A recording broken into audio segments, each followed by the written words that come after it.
Bumagsak sa kamay ng mga pulis ang isang rape suspect na matagal raw nagtago sa batas. Sa bisa ng warrant of arrest, nahuli ang suspect sa Tarlac City matapos takbuhan ang kasong rape sa loob ng 17 taon.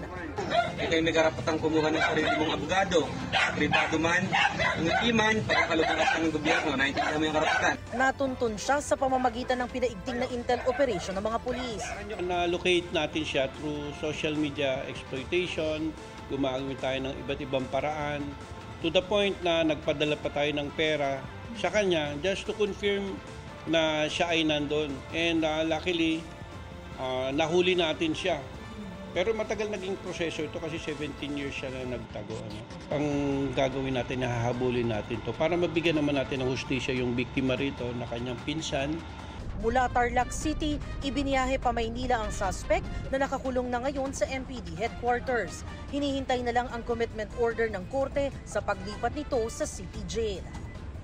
Sa isa pang operasyon, naging maingat ang arresting team sa paglapit sa kinaroroonan ng target sa Binangonan, Rizal. Nang makatsyempo,